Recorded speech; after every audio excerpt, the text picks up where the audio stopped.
Alright, another video, and this time it's turn for the defenders. So first of all, let's focus on the premiums, and it's the 6 to 8 million price points. And the top three are Trent, Trippier, and Robertson. Trent is the first one, obviously, because he's the most attacking defender in the league. But the problem is he can't defend for shit. He's he gets so dumbfounded over players who have a lot of speed, and he just can't even do the basics right sometimes.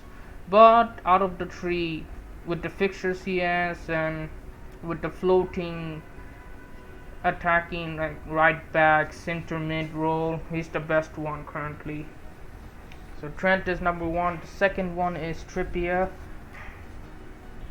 He's just a bit better than Robertson, because Robertson is now most likely gonna play more like a left-sided, like center back. Like he's probably gonna defend more than usual because Trent is going so further up.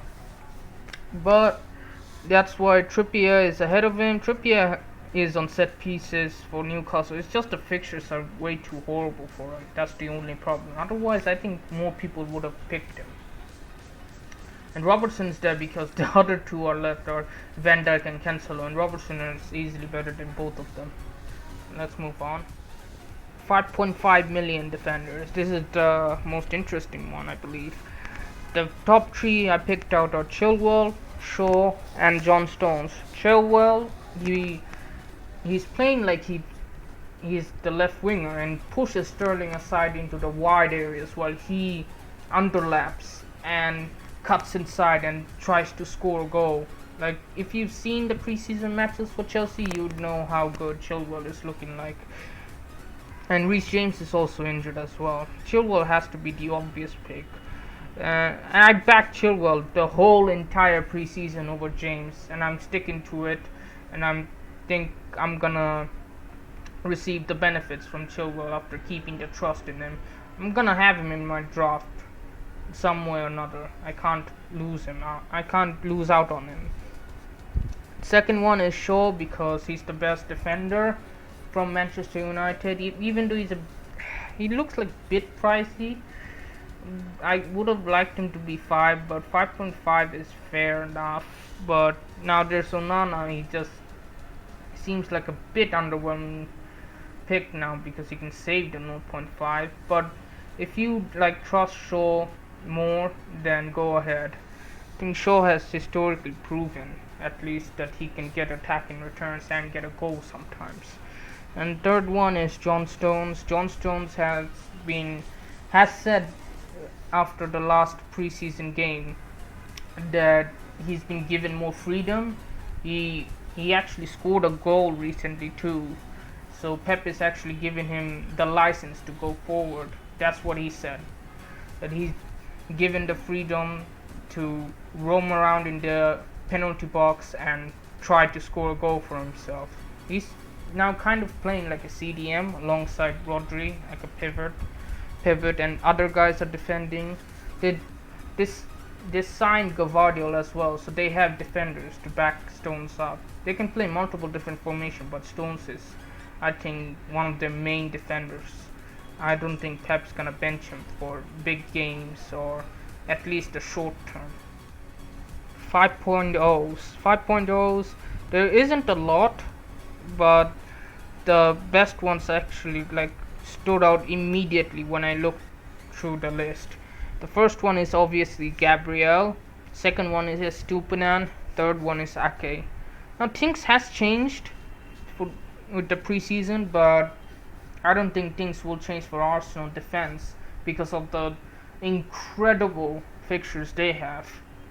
So Gabriel is number one because of the fixtures and his goal threat. I don't think no centre backs in the league has better goal threat than Gabriel. He's actually, I've seen in the official FPL site, is like a lot better than all of the fullbacks I've been looking up on. I think he had the best one, like 4.38 xg. Like, it's mad. And he has proven he scores goals. Like Last season I've seen him score 2 to 3 goals. Before that I've seen him also score 2 to 3 goals. Like, he pops up, and most of it is from corners or free kicks. I think I've seen most of it from corners. And with Gabriel, like, one thing you can't get with Ramsdale is the goal, and Gabriel can give you the goal and bonus points as well. And second is Estupinan. Now, as from Black Box says that Brighton are looking like a mess defensively, so things could change with him. But for now, Estupinan is like 51% owned. That is incredibly high for a 5 million defender, and he could flop because Brighton isn't a defensive focused team. Their De Zerbi is way too focused on attack. I don't know how he'll fit in. Like, he might get even rotated. That's the only problem. But for now, Estupinan, I think you can safely go with him because things hasn't changed drastically. After a few preseason matches, maybe. And third one is Ake, because City defense, the fixtures are good. All the other 5 million defenders have mixed bag fixtures or just not good enough.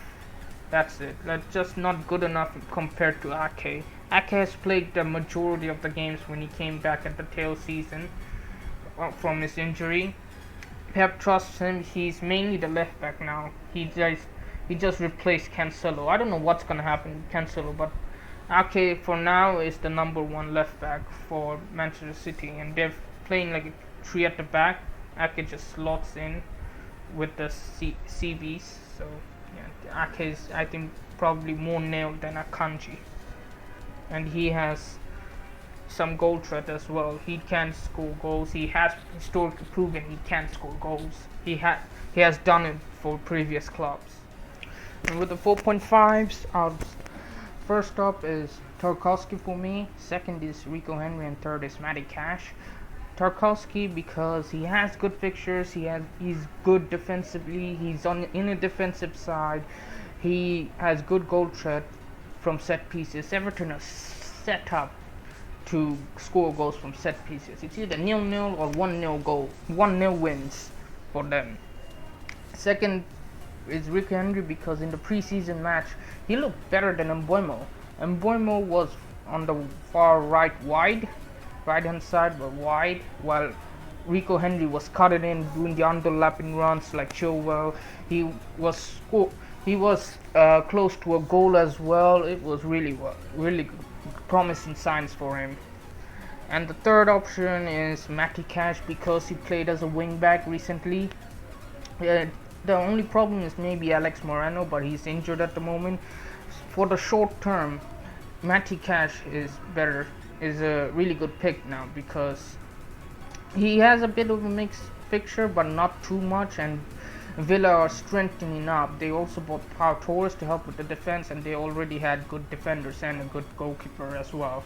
They added Yuri Tielemans as well to the squad in the midfield, so things should really pan out. So that's about it. Hope you enjoyed the video. Please like and subscribe. It really helps me out. And yeah, catch you all later for another video for the midfield next time around. Thanks for watching.